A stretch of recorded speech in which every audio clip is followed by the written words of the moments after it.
Tea time. அனைவருக்கும் வணக்கம். அலகு 7 கணினி ஓர் அறிமுகம். 6th புக்கில் எண்டுக்கு வந்துட்டோம். முதல் பருவத்தில் கணினி ஓர் அறிமுகம் எக்ஸாம் பாயிண்ட் ஆஃப் வியூவில் தான் பார்த்துக்கிட்டு இருக்கோம்.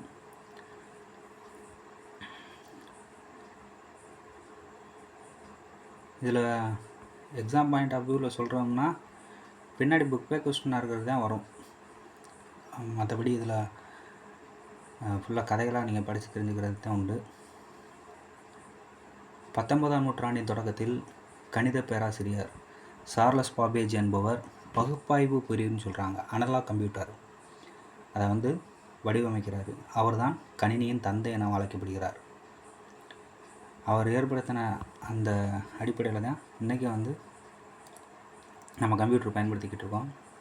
அவர் ஏற்படுத்திய அடிப்படையிலான கட்டமைப்பு தான் இன்றைக்கும் அனைத்து கணினி பயன்பாட்டிலும் உள்ளது. அதை போலவே அகஸ்டா அடா லவ்லேஸ் என்பவர் கணித செயல்பாட்டிற்கு தேவையான கட்டளைகளை முதல் முறையாக வகுத்தமையால் உலகின் முதல் கணினி நிரலர் என அவர் போற்றப்படுகிறார்.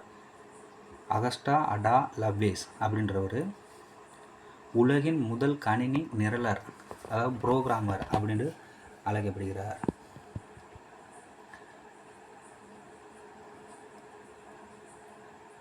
அதாவது ஃபஸ்ட்டு ஆரம்ப காலத்தில் கணினிக்கு பதிலாக பயன்படுத்தின எதுனா அபாகஸ் அப்படின்ற கருவியை தான் பயன்படுத்தினாங்க, கணக்கிடுறதுக்காக பயன்படுத்தினாங்க. பிறகு கணிப்பான் எனும் ஒரு சிறிய சாதனை பயன்படுத்தினார்கள். அடுத்ததாக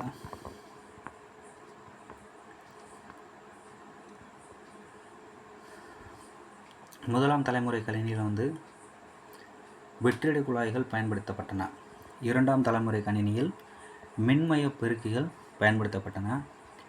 ஒருங்கிணைந்த சுற்று மூன்றாம் தலைமுறை கணினியில் பயன்படுத்தப்பட்டது.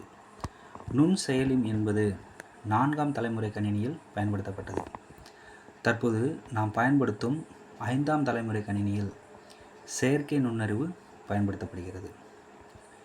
திரும்ப சொல்கிறேன், முதல் தலைமுறை கணினியில் வெற்றிட குழாய்கள் பயன்படுத்தப்பட்டன. இரண்டாம் தலைமுறை கணினியில் மின்மய பெருக்கிகள் பயன்படுத்தப்பட்டன. ஒருங்கிணைந்த சுற்று மூன்றாம் தலைமுறை கணினியில் பயன்படுத்தப்பட்டன. நுண் செயலி என்பது நான்காம் தலைமுறை கணினியில் பயன்படுத்தப்பட்டது. தற்போது நாம் பயன்படுத்தும் 5ஆம் தலைமுறை கணினியில் செயற்கை நுண்ணறிவு பயன்படுத்தப்படுகிறது. கணினியை பொறுத்தவரைக்கும் எது ரொம்ப முக்கியமானது அப்படின்னா தரவு மற்றும் தகவல். தரவு என்பது முறைப்படுத்தப்பட வேண்டிய விவரங்கள். இவை நேரடியாக நமக்கு பயன் தராது. பொதுவாக எண், எழுத்து மற்றும் குறியீடு வடிவில் அமைந்திருக்கும். அப்போ தகவல்னா என்னென்னா தேவைக்கேற்ப முறைப்படுத்தப்பட்ட விவரங்களே தகவல்கள் ஆகும். மேலே அந்த டிராயிங் போட்டிருக்காங்க பாருங்கள். வேக்கம் டியூப்ஸ் 1940 to 56 வரைக்கும் பயன்படுத்தினது. இதில் தான் இது பண்ணாங்க. அடுத்து டிரான்சிஸ்டரை பயன்படுத்தி 1956 to 63 வரைக்கும். அடுத்தது இன்டகிரேட்டட் சர்க்கியூட், ஒருங்கிணைந்த சுற்று 1964 to 71 வரைக்கும் பயன்படுத்தியிருக்காங்க. மைக்ரோ ப்ராசஸர் 1971 to 2K வரைக்கும் இதான் பயன்படுத்தினாங்க. 2001 to 1 நவ் ஆர்டிஃபிஷியல் இன்டெலிஜென்ஸ் இதை பயன்படுத்திக்கிட்டு வராங்க. சரி, சாஃப்ட்வேர் என்பதோட தமிழ் சொல் மென்பொருள். ஹார்ட்வேர்னா வன்பொருள். கமாண்ட் அப்படின்னா கட்டளைகள்.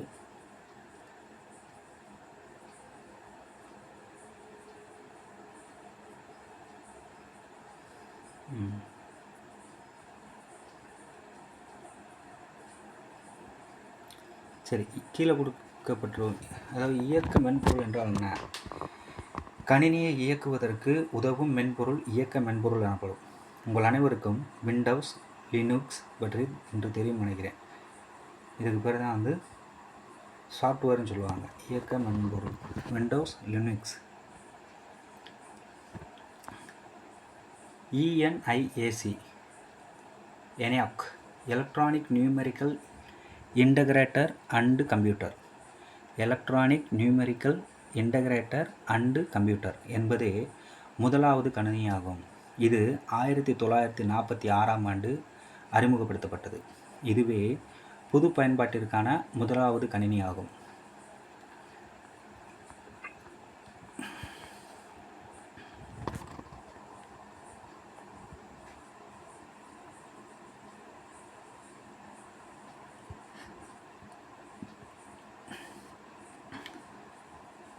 நாம் நினைப்பதை கணினிக்குள் உள்ளீடு செய்வதற்கு உதவுவே உள்ளீட்டு கருவிகள், அதாவது இன்புட் டிவைஸ் அப்படின்னு சொல்லுவாங்க. எடுத்துக்காட்டு விசைப்பலகை. இதெல்லாம் கொஸ்டினில் டிஎன்பிசியில் அடிக்கடி கேட்குற கேள்வி. கீபோர்டு உள்ளீட்டு கருவிகள் எதாவதுன்னு பார்க்க போகிறோம். இன்புட் டிவைஸ் கீபோர்டு, அதாவது விசைப்பலகை. மவுஸ் அப்படின்ற சுட்டி. நாம் உள்ளீடு செய்த செய்திகள் மற்றும் தகவல்களை வெளிக்கொணரும் கருவிகள் வெளியீட்டு கருவிகள். Output device. எடுத்துக்காட்டு பிரிண்டர் அச்சுப்பொறி, கணினி திரை மானிட்டர். அடுத்து சிபியு என்றால் என்ன? Central processing unit. Central processing unit.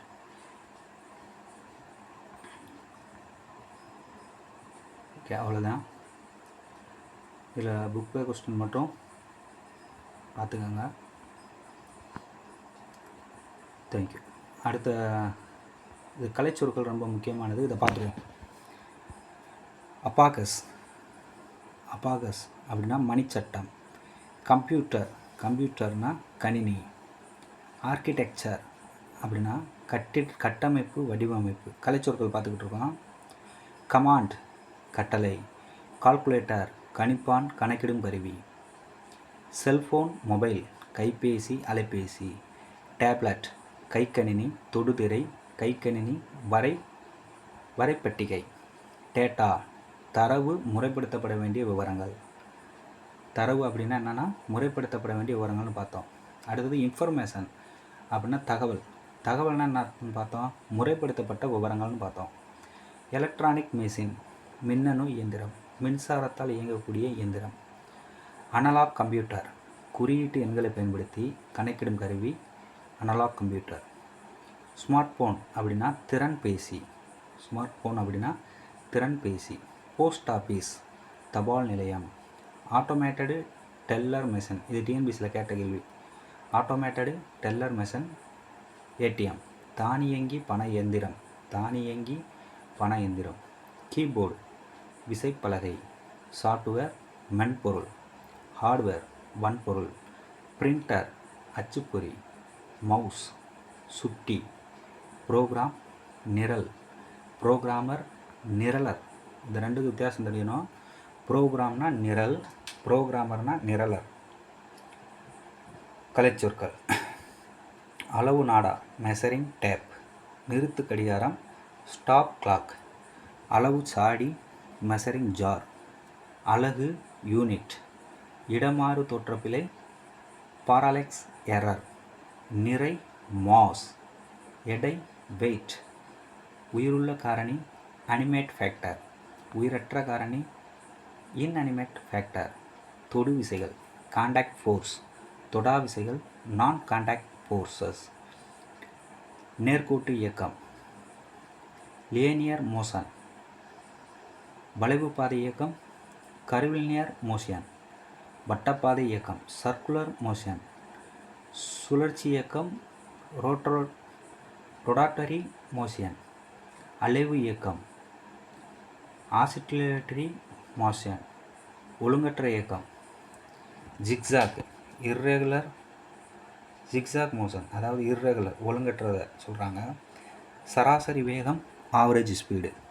கால ஒழுங்கு இயக்கம் பீரியாட்ரிக் மோஷன். கால ஒழுங்கற்ற இயக்கம் நான் பீரியாடிட்ரிக் மோஷன். சீரான இயக்கம் யூனிஃபார்ம் மோஷன். சீரற்ற இயக்கம் நான் யூனிஃபார்ம் மோஷன். செயற்கை நுண்ணறிவு ஆர்டிஃபிஷியல் இன்டெலிஜென்ஸ். நானோ எந்திரனியல் நானோ ரோபாட்டிக்ஸ். விரவுதல் பரவுதல் டிஃபெக்சியன். நீர்மமாக்கல் லியூக்கிஃபேக்சியன். அழுத்தப்படக்கூடிய கம்ப்ரசபிள். கலப்படமற்ற அன்டல்டரேட்டடு. பகுதிப்பொருட்கள் காம்போனன்ட்ஸ். விகிதம் ப்ரொபோர்ஷன். பிரித்தெடுத்தல் எக்ஸ்ட்ராக்ஷன். எக்ஸ்ட்ராக்ஷன் வடிகட்டி ஸ்ட்ரைனர், கடைதல் சூர்னிங், கதிரடித்தல் த்ரெஷிங், தூற்றுதல் வின்னோவிங், படிய வைத்தல் செடிமென்சினேஷன், தெளிய வைத்து இருத்தல் டிகான்சேஷன், வடிநீர் ஃபில்ட்ரேட்டு, மீள்வினை ரீவேரியபிள், மீளாவினை இர்வேரியபிள், கரைத்தல் டிசொலியூஷன், பதங்கமாதல் சப்ளிமேஷன், உருகுதல் மெல்டிங், ஆவியாதல் வபோரலைசேஷன், ஆவி சுருங்கல் கண்டன்சேஷன், உறைதல் ஃப்ரீசிங், நுனிமுட்டு டெர்மினல் பட், கோணமுட்டு ஆக்சிலரி பட்ஸு, இலைக்கணு நோடஸ், கொடிகளின் தளிரிலை பற்றுக்கம்பி டென்ட்ரில், பின்னுக்குடி டிவினர், முள் தோர்ன்ஸ், தகவ அமைப்பு அடாப்டேஷன், பல்லுயிர்த்தன்மை பயோடைவர்சிட்டி, சூழியல் மண்டலம் எக்கோசிஸ்டம், இடப்பெயர்வு மிக்ரேஷன், உயிருள்ள சமூகம் எபியாட்டிக் கம்யூனிட்டி, உயிரை சார்ந்த சமூகம் பயோட்டிக் கம்யூனிட்டி, ஊட்டச்சத்து குறைவு மால்நியூட்ரிஷன், குறைபாட்டு நோய்கள் டிஃபிஷியன்சி டிசீசஸ், சுகாதாரம் ஹைஜீனிக், தன் சுத்தம் பர்சனல் ஹைஜீனிக், பன்மடங்கு மல்டிபிள், துணை பன்மடங்கு சப் மல்டிபிள். இதோட முடியுது. அடுத்த 6ஆம் வகுப்பு 2ஆம் பருவம் பார்ப்போம். இதுவரைக்கும் நம்மளோட சேனலை சப்ஸ்கிரைப் பண்ணலாட்டி சப்ஸ்கிரைப் பண்ணுங்கள்.